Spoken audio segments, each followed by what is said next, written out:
bem-vindo ao canal Teologia Aprenda Mais. Acesse o nosso canal Teologia Aprenda Mais, acesse a nossa playlist, compartilhe nossos vídeos, procure apreciar os vídeos ao qual temos gravado, sobre a história do cristianismo, história da teologia, sobre teologia sistemática, apologética, sedes heresias, sobre curiosidade bíblica 1, 2 e 3, sobre a depressão à luz da Bíblia, à luz da ciência, sobre a questão também do pavor humano, também que a gente analisa também à luz da Bíblia, à luz da própria ciência também. E hoje eu quero gravar um vídeo sobre a história do povo de Israel, a história do povo de Israel, ou então a história do povo judeu, que vem ser a mesma coisa. Então, tanto israelita como judeu, como hebreu, são os mesmos personagens, tá? Então vamos falar hoje sobre a história de Israel, a história dos hebreus, a história do povo judeu. E dentro da história de Israel aqui, quero dar um início bem preciso aqui dentro da introdução desse livro, porque o livro é mais uma introdução, é uma narrativa sumária, uma fala sumária a respeito de alguns pontos principais e principalmente uma história que tem grande relevância, grande importância, grande significado para a cristandade, para a humanidade de forma geral. Então, dentro da história do povo de Israel, como introdução, eu quero dizer, os judeus são um dos povos mais antigos do mundo, São um dos povos mais antigos do mundo. Sua história está registrada na Bíblia Sagrada, a Bíblia Sagrada, precisamente na Tanakh, no Antigo Testamento hebraico, no nosso Antigo Testamento. Então, tem toda a história do povo de Israel. E também está narrada, também registrada também no Novo Testamento. Enfim, a história dos judeus, de Israel, está registrada de Gênesis a Apocalipse, que é o povo da aliança, é o povo da promessa e etc. Também está registrada por historiadores fora da Bíblia e através da arqueologia, que são a ciência, tanto história como arqueologia, são ciências que traz fontes narrativas, fontes históricas sobre esse povo que tem um grande contributo, uma grande importância na história da humanidade, na história universal. Então temos mais fatos acerca da sua história do que qualquer outra nação. Então temos muitas fontes históricas, muitos documentos históricos sobre o povo de Israel. Então a questão das informações mais precisas que quero falar aqui está mais sintetizada nas Escrituras Sagradas, no contexto da Bíblia Sagrada. Então, a fim de tomarmos a história dos israelitas, uma palavra veterotestamentária, a palavra veterotestamentária significa Antigo Testamento para o povo judeu. Então, é mais fácil ser acompanhado por uma linha do tempo histórica, o qual quero traçar e quero falar de forma sucinta, de forma em síntese acerca desse povo. Então nós temos aí a figura muito precisa de Abraão, o início da árvore genealógica judaica. Estou com algum livro aqui em mão aqui da história de Israel. Então aqui tem a questão de uma parte introdutória que é muito interessante, que está aqui nesse livro, que fala o seguinte: visitar Israel é um sonho acalentado por milhões de pessoas a cada geração. Raízes étnicas, históricas, religiosas têm ligado essa terra e esse povo a toda a humanidade. Então quem não tem um sonho de visitar a Palestina, visitar a terra de Israel, com todo o contexto histórico, social, político. Até Hollywood gravou vários filmes sobre Israel, sobre principalmente as histórias bíblicas de Abraão, Moisés, Jacó, Isaac, etc. O mundo islâmico reconhece a necessidade de contatar com Jerusalém para contemplar as terras palmilhadas no passado remoto pelo profetas e após da fé de Abraão. O mundo cristão jamais poderia dissociar a Palestina de sua própria história, isso é um fato, posto que foi o lugar escolhido pelo Criador para que seu Filho ministrasse aos homens a mensagem do bem, do amor e do perdão. Outra questão bem precisa também que nós encontramos aqui é a questão, também foi ali, na cercania de Jerusalém, que ele ofereceu-se num sacrifício sem par para resgatar os homens de males e pecados. Jesus amou Jerusalém, chorou sobre ela, morreu contemplando-a e nunca perdeu Jerusalém de vista. Os judeus, povos que têm sofrido como nenhum outro, têm se constituído num milagre especial. E ao sobreviver durante milênios, mantendo as suas rituais, suas tradições, seu idioma, São compelidos pelo próprio estatuto que os rege, né? A lembrança de Jerusalém. Se eu me esquecer de ti, ó Jerusalém, apegue-se a minha língua, o meu paladar. Isso é uma citação do Salmo 137, versículo de número 5 a 6. Israel é um milagre da história, é um milagre da fé. É um milagre de Deus. Em Israel está um pouco do próprio coração de Deus. Por isso, muita emoção nos causa o estudo da história desse povo, do povo de Israel, do povo hebreu, do povo judeu, que foi escolhido, guardado, castigado, mas restabelecido pelo próprio Deus. Pelo próprio Deus, né? Existe a história do Frederico Grande, né? Frederico Grande, que perguntou para o seu capelão: me prove acerca da existência de Deus. A resposta do capelão para o grande Frederico, o Grande, foi: o povo de Israel, majestade, o povo de Israel. É uma prova realmente que esse povo sobreviveu em todo o tempo, em toda a história, em todo o contexto da humanidade. Somente Deus, que os tirou, os fez, o reconstruiu, o guardou. É uma prova colossal, uma prova contextual importante acerca da existência de um Deus criador do céu e da terra, ao qual chamou Abraão, ao qual chamou Jacó, ao qual chamou Isaac, né? Jacó, ou melhor dizendo, Abraão, Isaac e Jacó.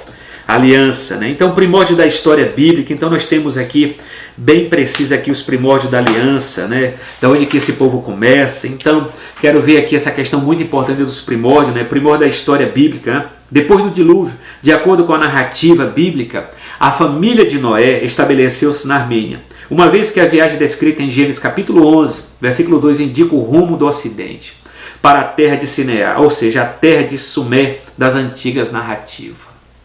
Outra questão também. Estabelecendo ali, fundaram várias cidades mencionadas em Gênesis. Muitas delas estão hoje edificadas como Acade, Babel, Erech, Ur, além de outras que estão registradas lá no capítulo 9, capítulo 10, capítulo 11 de Gênesis, que fala de todo um contexto de nações que viveram ali depois do dilúvio. Espalhando-se depois por terras mais distantes, isso aconteceu lá no capítulo 11 pela Torre de Babel. Os povos imediatamente mais notáveis, produtos dessa dispersão, foram os acádios, os sumérios, os mitânios e os iteus. Em torno dessas 3 ou 4 raças girantes em toda a vida social e política dos primeiros séculos depois do dilúvio. Olha a questão aqui também. Sem qualquer dúvida, o culto dos primeiros caldeus era monoteísta. Os caldeus tinham um culto monoteísta e não politeísta. O que causa surpresa é como esse culto puro foi convertido nas mais torpe idolatria que nos vem daqueles tempos. Instintivamente começaram a adorar as forças da natureza, a chuva, o trovão, o sol, a lua. Os templos, né, e as divindades planetárias começaram a surgir por toda a parte da terra de Israel, a terra antiga, né? Anu era o Deus dos céus, Bel era o Senhor do mundo invisível, Ea era a deusa suprema do inferno. Essas divindades principais haviam sido geradas por uma divindade suprema dos hebreus, que sempre apareceu como o nome de El, né? O nome do Deus Supremo. Desses 3 primeiros deuses vieram muitos outros depois. À medida que o povo ia se afastando de Deus, tá? Ia se multiplicando as suas divindades. A chegada dos amorreus, Babilônia parece não haver melhorado muito a vida espiritual dos caldeus. A mistura resultou, ao invés de ocorrer, para a purificação dos costumes, né? Talvez conduzisse sua maior degradação. Daí então Deus determinou começar o povo. E começar não por destruir a raça, mas para criar uma nova raça, que é o povo de Israel. Então, nós temos em todo o contexto, né, que Deus criou Adão no jardim do Éden. Não. Deus criou Adão à sua imagem e semelhança, né? Deus criou uma mulher chamada Eva, né, que é mãe de todos os viventes. E Deus criou também lá no capítulo 2 o jardim do Éden, né, um lugar belo, um local que tinha fauna, tinha flora, tinha alimentos. Estabeleceu regras, estabeleceu os mandamentos para que Adão vivesse com a sua família em paz. Mas uma das tarefas que Deus estabeleceu para Adão é que Adão guardasse o jardim do Éden, né? Guardasse o jardim do Éden. Então, essa palavra de guardar, o verbo guardar, né, subentende que o mal rondava o jardim do Éden. Até porque quando a gente analisa, né, as obras de teologia sistemática, principalmente angelologia, demonologia, nós analisamos que existiu a queda, né, de um príncipe, de um arcanjo, né, de um arcanjo de alta posição, de alta corte, né, que caiu. E a gente configura nesse contexto aí que quando Deus fala para Adão, guarda, né, então subentende que o mal estava rondando, até porque o capítulo 3 dá base para esse pensamento ao qual estou falando. No capítulo 3 aparece a figura da serpente, né, sendo possessa pelo espírito maligno de Satanás. E dali, realmente Eva deu ouvido junto com seu esposo, comeram do fruto proibido, caíram, e de lá foram expulsos do jardim do Éden, né? E ele se estabeleceu naquela terra do Oriente Médio, a terra ali onde que está edificada a terra do Iraque, a terra entre rios, a chamada Mesopotâmia, a terra entre rios, ou chamado crescente fértil, que é aquela lua crescente, né? Aquela lua crescente, né? Chamado crescente fértil. É uma terra bem regada por águas, por rio, que é o rio Eufrates, o rio Tigre, né? Os rios que foram criados lá e que estavam no jardim do Éden. Então, eles se estabeleceram ali, tiveram filhos, tiveram o filho mais velho Caim, tiveram seu filho mais novo Abel, e de lá o mais velho matou o mais novo, né? Então, mesmo assim, no capítulo 5 de Gênesis, né, que foi escrito por Moisés, Moisés estabelece e diz que Adão teve filhos e filhas. Inclusive, tem esse vídeo gravado lá em Curiosidades Bíblicas, né? Quem foi a esposa de Caim? Quem foi a esposa de Abel? Você acessa os nossos vídeos sobre curiosidade bíblica, lá eu vou dar uma resposta provocativa para que você possa pensar junto comigo e analisar quem foi a esposa desses dois servos de Deus. Mas a Bíblia diz que Adão e Eva tiveram filhos e filhas, né? Em torno de uns 60 filhos, né?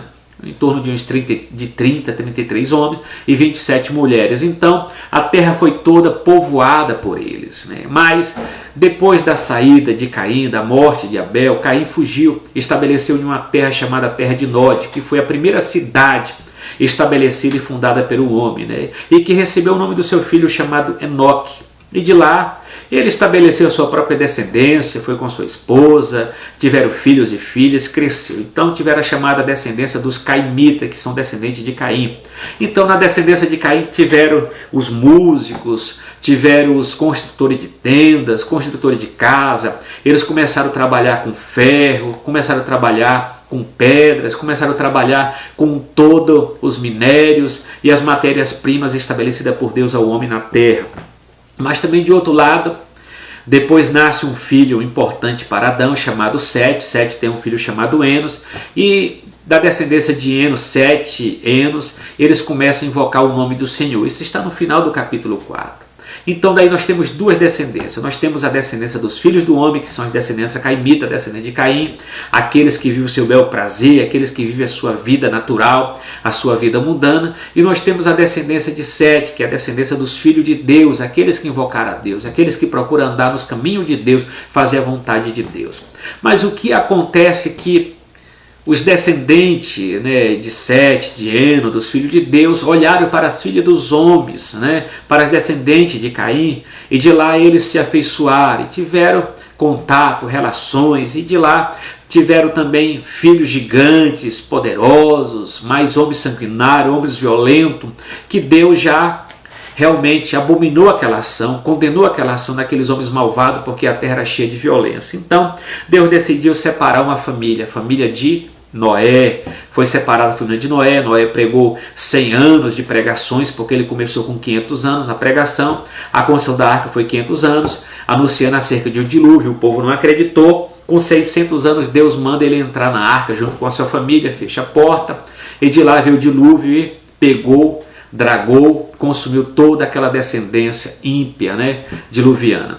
E de lá a família de Noé, que são 8, né, desce da arca depois de tanto tempo, de 1 ano e pouco, desce da arca na terra da Armênia, estabelece ali famílias, entendeu? Eles começam a crescer.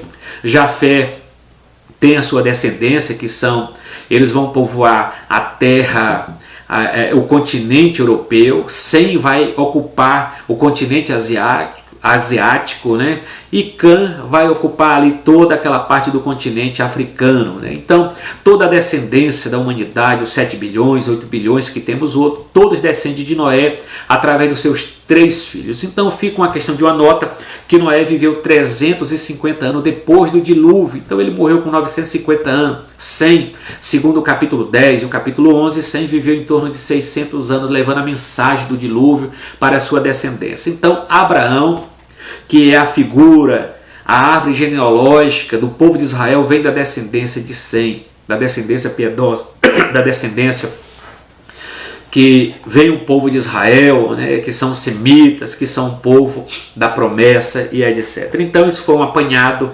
minucioso, sumárico, né, e quero dizer para você que aqui está toda a história do povo de Israel. A família de Abraão, ela parte dessa situação. Uma coisa que nós colocamos aqui também é o seguinte, que Abraão, né, Abraão, o início da árvore genealógica judaica, dá início da árvore genealógica israelita, né? Então, o início, a linha do tempo começa com Abraão. Ele recebeu uma promessa de nações, né? E se origina-se dele e teve encontro com Deus, né? Abraão teve um encontro com Deus. No sacrifício simbólico de seu filho Isaac, né? O sacrifício foi um sinal apontado para Jesus ao marcar o futuro local onde Jesus seria sacrificado. Então Abraão foi chamado lá no capítulo 2, sai da tua terra, da tua parentela e vai para uma terra que te mostrarei, né? Abraão recebeu essa promessa, essa incumbência lá em Ur dos Caldeus.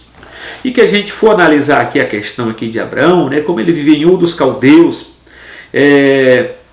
ele tinha os seus deuses domésticos, né? Adorava os deuses domésticos naquela cidade. Então, é uma das coisas que é importante, né? Que tempo que Abraão nasceu? Havia alcançado proporções consideráveis, né?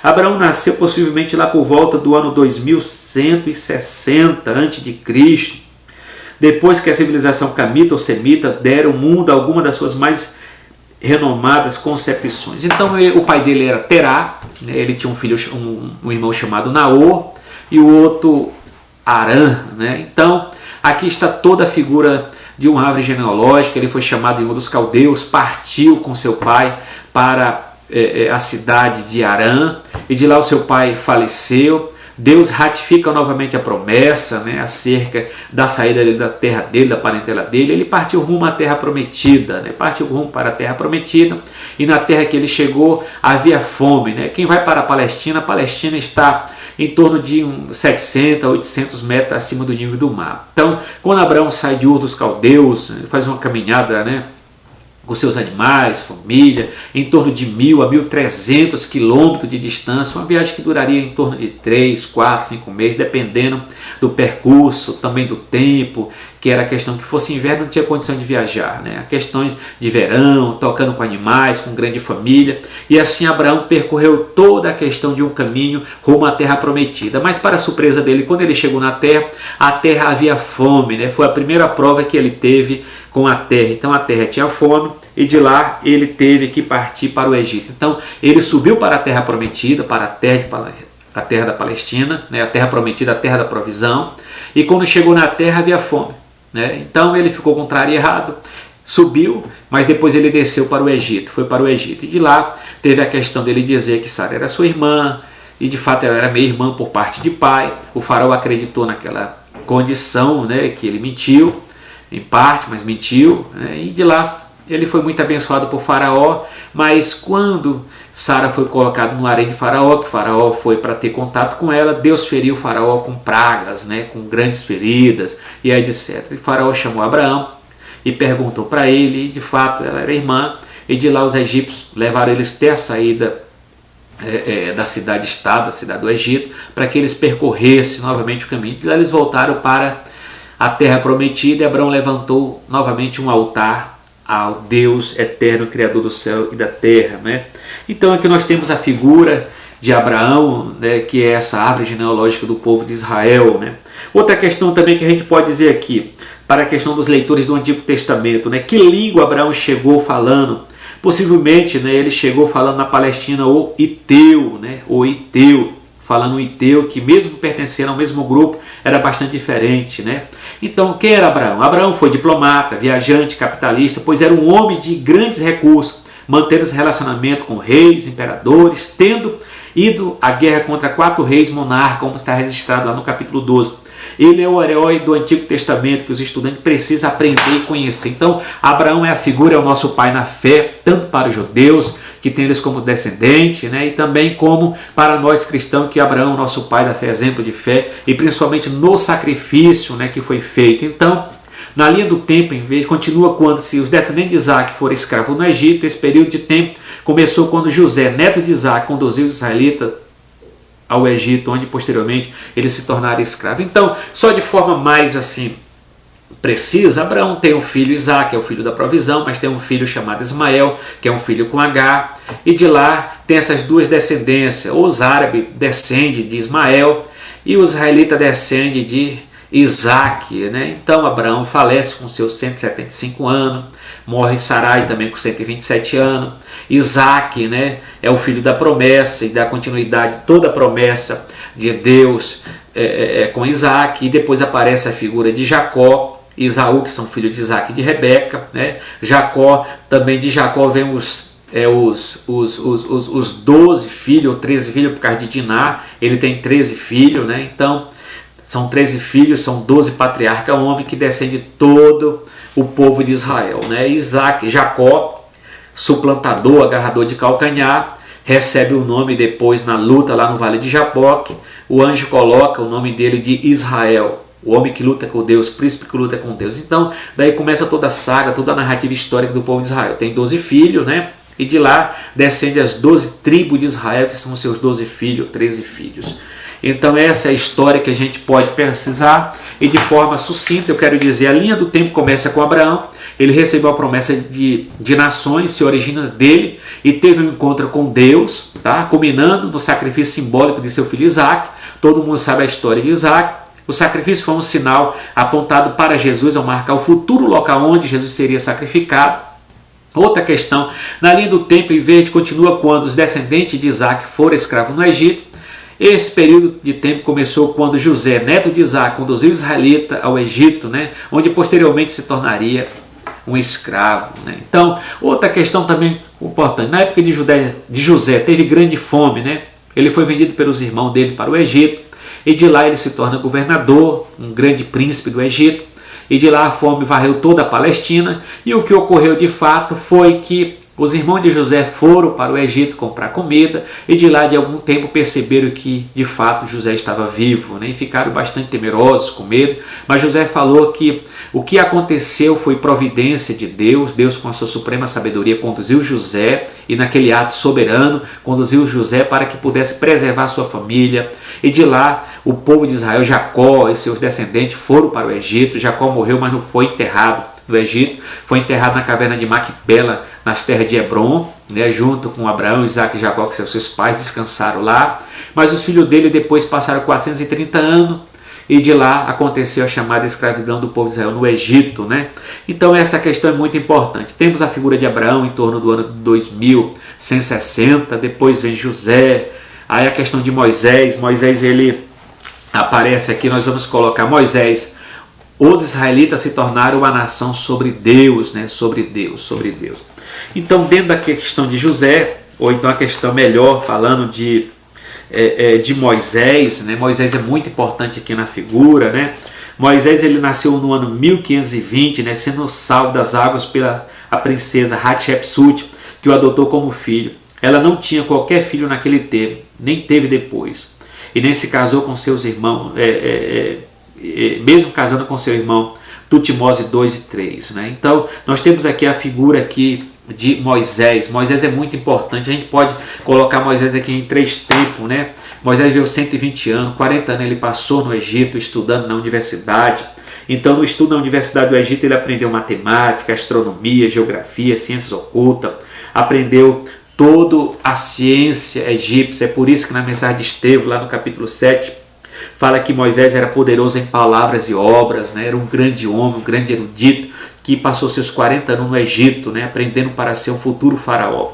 Mas Moisés também passou seus 40 anos no deserto de Midian, que de lá ele passou 40 anos aprendendo, criando as cabras do sogro, etc.